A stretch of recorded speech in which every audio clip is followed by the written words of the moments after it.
Assalamualaikum warahmatullahi wabarakatuh. Waalaikumsalam warahmatullahi wabarakatuh. Bagaimana kabar hari ini? Alhamdulillah, luar biasa. Allahu Akbar. Ya, alhamdulillah pada hari ini kita masih bertemu kembali dalam mata pelajaran pendidikan agama Islam. Nah, sebelumnya Ibu akan meminta satu orang untuk maju memimpin doa pada hari ini. Ayo, siapa yang siap untuk memimpin doa pada hari ini? Oke, silakan. Baiklah teman-teman, sebelum kita mulai pembelajaran pada hari ini, alangkah baiknya kita berdoa. Berdoa bersama-sama, di dalam hati berdoa dimulai.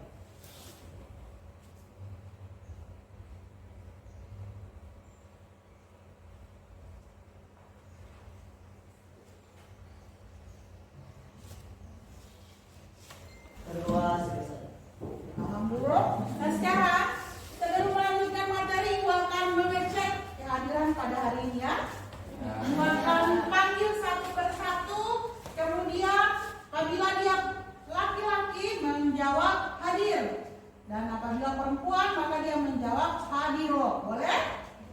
Oke. Wahyudi, Faisal, Siti Kiranti, Sri Fitriani Puji, Khalifah, Lani, Salsabila, Fatma, Fatma Lakoro, Sabit Kio, Alia, Adelia, Khairul Nisa, Asrit Ali, Rahmatul Said, Hadir.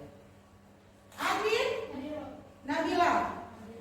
Oke, berarti hari ini semuanya hadir ya. Nah, sekarang Ibu akan mengingatkan kembali materi sebelumnya, yaitu materi sebelumnya Ibu sudah memberikan materi tentang elemen akhlak. Siapa yang masih ingat materi tersebut? Oke, silakan berdiri. Pada materi sebelumnya Ibu menjelaskan tentang menghindari perkelahian antara pelajar, menghindari minuman keras, dan menghindari obat-obatan terlarang seperti narkoba dan obat. Oke, berikan tepuk tangan. Nah, sekarang pada materi ini Ibu akan memberikan ilustrasi sedikit ya. Di kelas 10 kalian sudah mendapatkan tentang materi elemen Soibul Iman atau akidah. Nah, pada kelas 11 juga kita akan mempelajari materi tersebut. Tapi ini masuk pada jenis-jenis dari Soibul Iman. Nah, sekarang coba siapa yang masih ingat siapa yang sudah pernah menerapkan misalkan khutbah, tablik, dan dakwah? Ayo, siapa? Ayo, yang laki-laki? Yang laki-laki? Saya. Oke, silakan. Itu untuk penerapan di khutbah. Saya pernah khutbah masih di pondok. Kemudian untuk tablik kan bisa dilakukan oleh laki-laki maupun perempuan, tetapi tidak ada diri di mimbar, ya seperti itu Pak.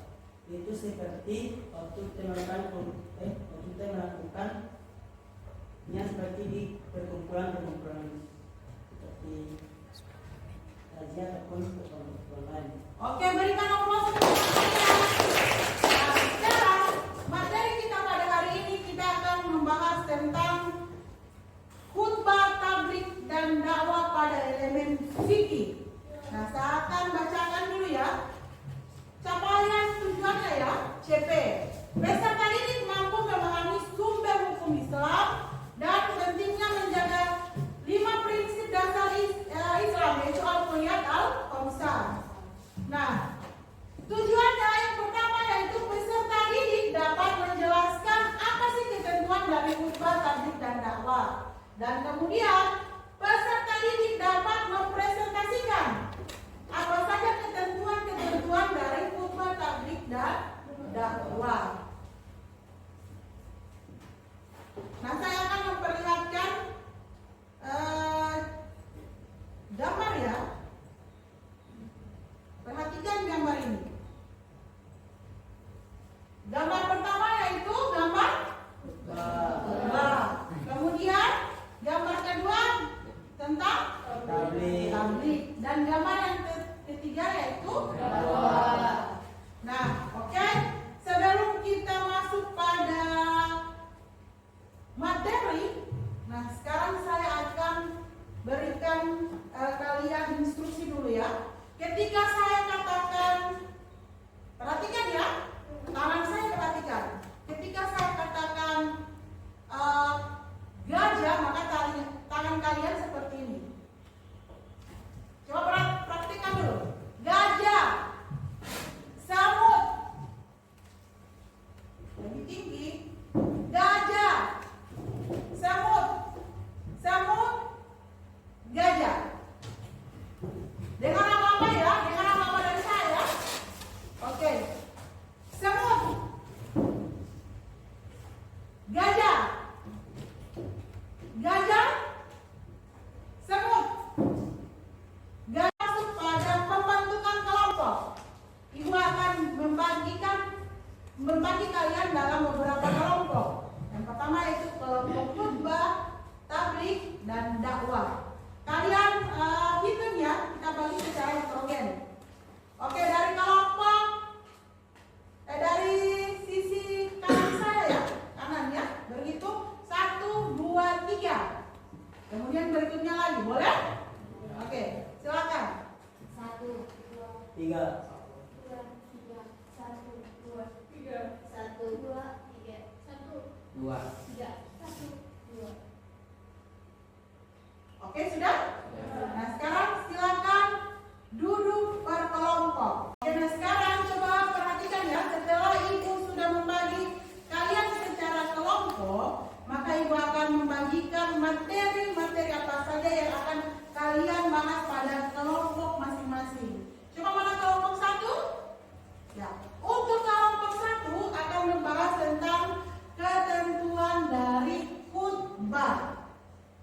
Kelompok 2 mana kelompok 2? Kelompok 2 itu membahas tentang ketentuan tabligh. Dan kelompok 3 akan membahas tentang ketentuan tentang dakwah. Nah, silakan dulu memberikan kalian kebebasan melihat referensi dari mana saja. Tugas kalian pada setiap kelompok membahas, mendiskusikan apa saja ketentuan dari khutbah, tabligh, dan dakwah. Kemudian kalian ketik dalam bentuk Canva yang lebih menarik supaya kalian mempresentasikan juga lebih menarik. Nah, silakan ibu berikan waktu sekitar 2 menit mengerjakan tugas tersebut. Silakan semua kelompok. Coba perhatikan ya, perhatikan petunjuk dari SPDM tersebut ya, yang ini ya, yang akan tampilkan.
Kita akan lihat siapa yang pertama pemaparan. Boleh? Ya. Oke, silakan maju. Jadi laki-laki semua yang berwajahnya oke.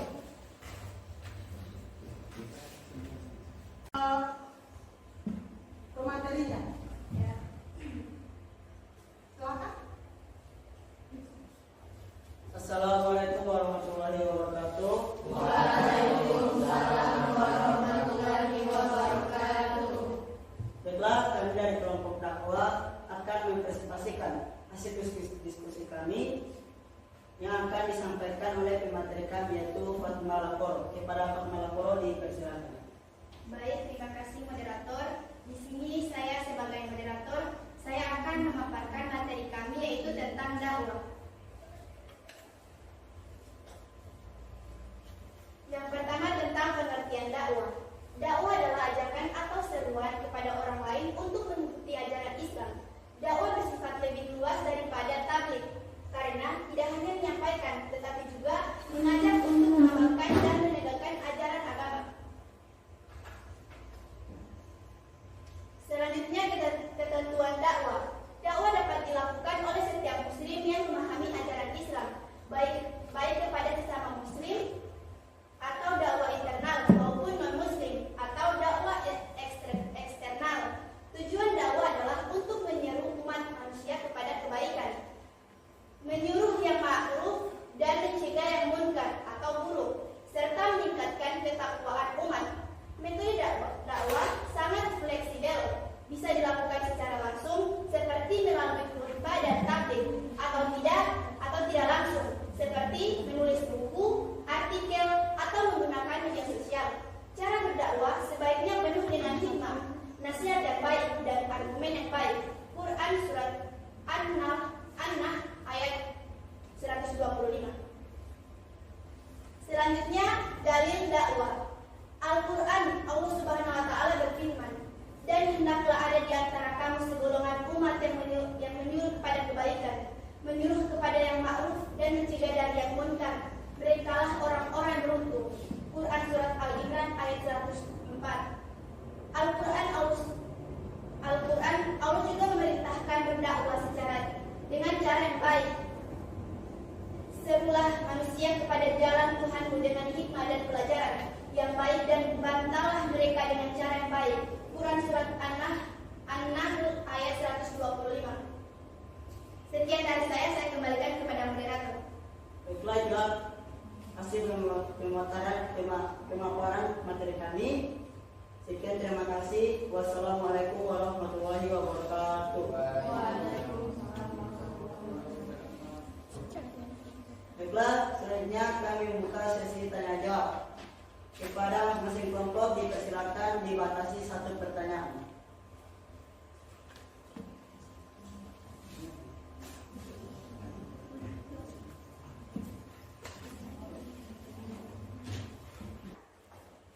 Baiklah, saya akan menjawab pertanyaan dari masing-masing kelompok. Pertama, dari kelompok 1, yaitu yang akan dijawab oleh teman saya, yaitu Salsalaji. Kepada Salsalaji dipersilakan.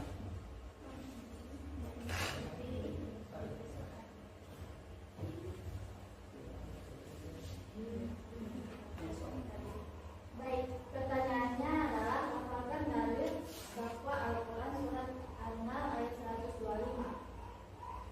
Kubul lil sabili rabbika bil hikmah wal mustahadi hasanati wal jalil bila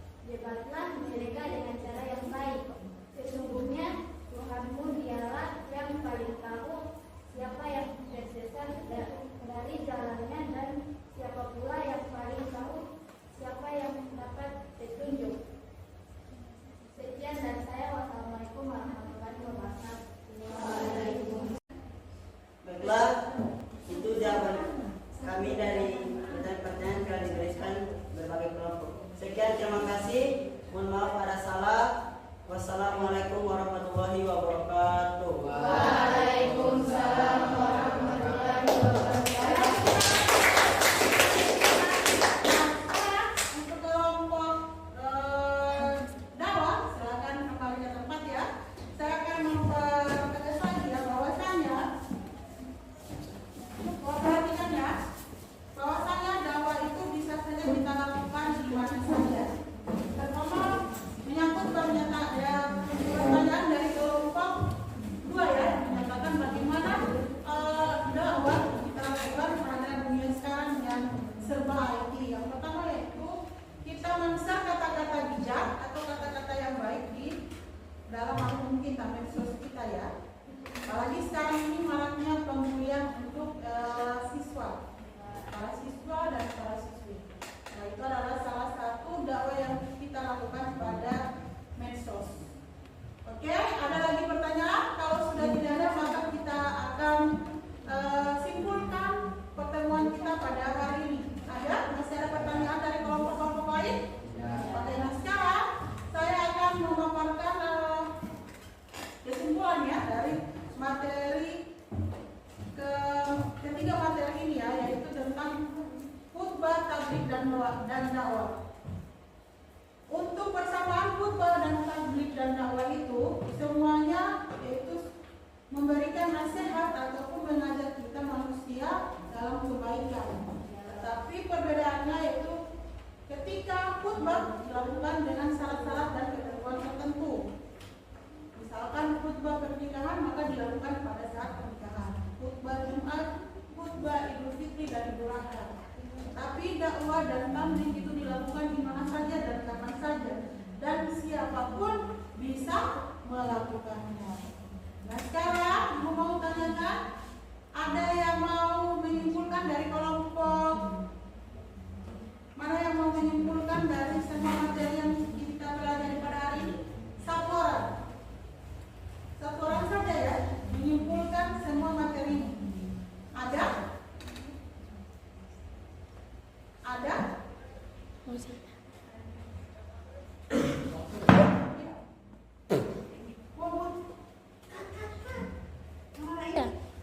Baiklah, di sini saya akan menyimpulkan hasil materi yang kita pelajari hari ini, yaitu mengenai khutbah, tabligh dan dakwah. Yaitu kesimpulannya, khutbah, tabligh dan dakwah adalah bentuk penyampaian ajaran Islam.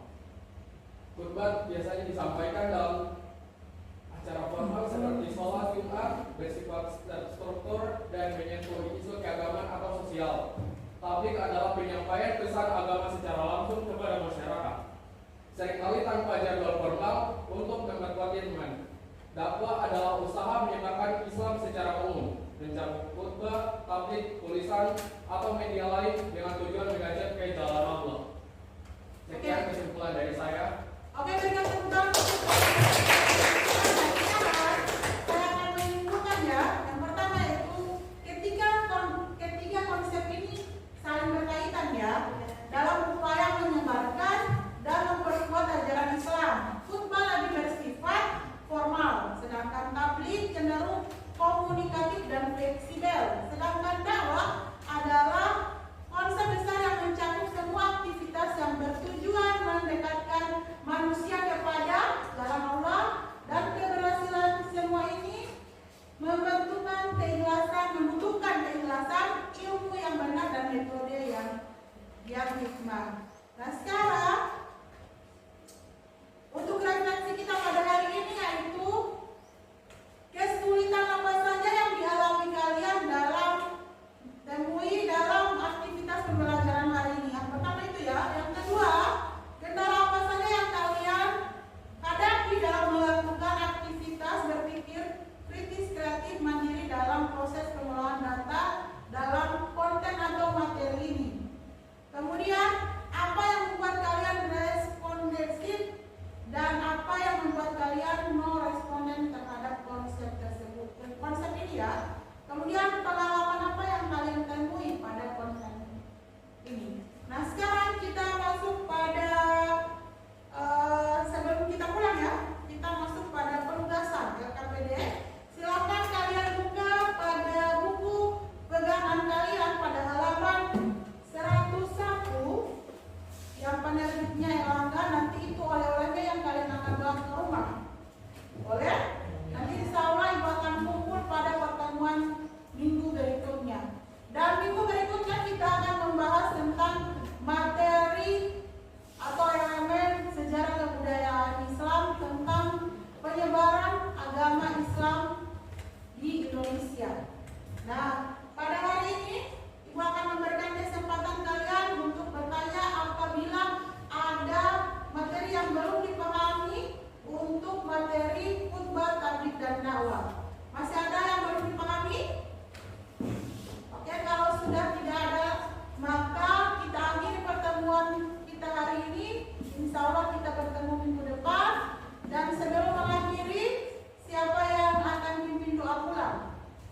Berdoa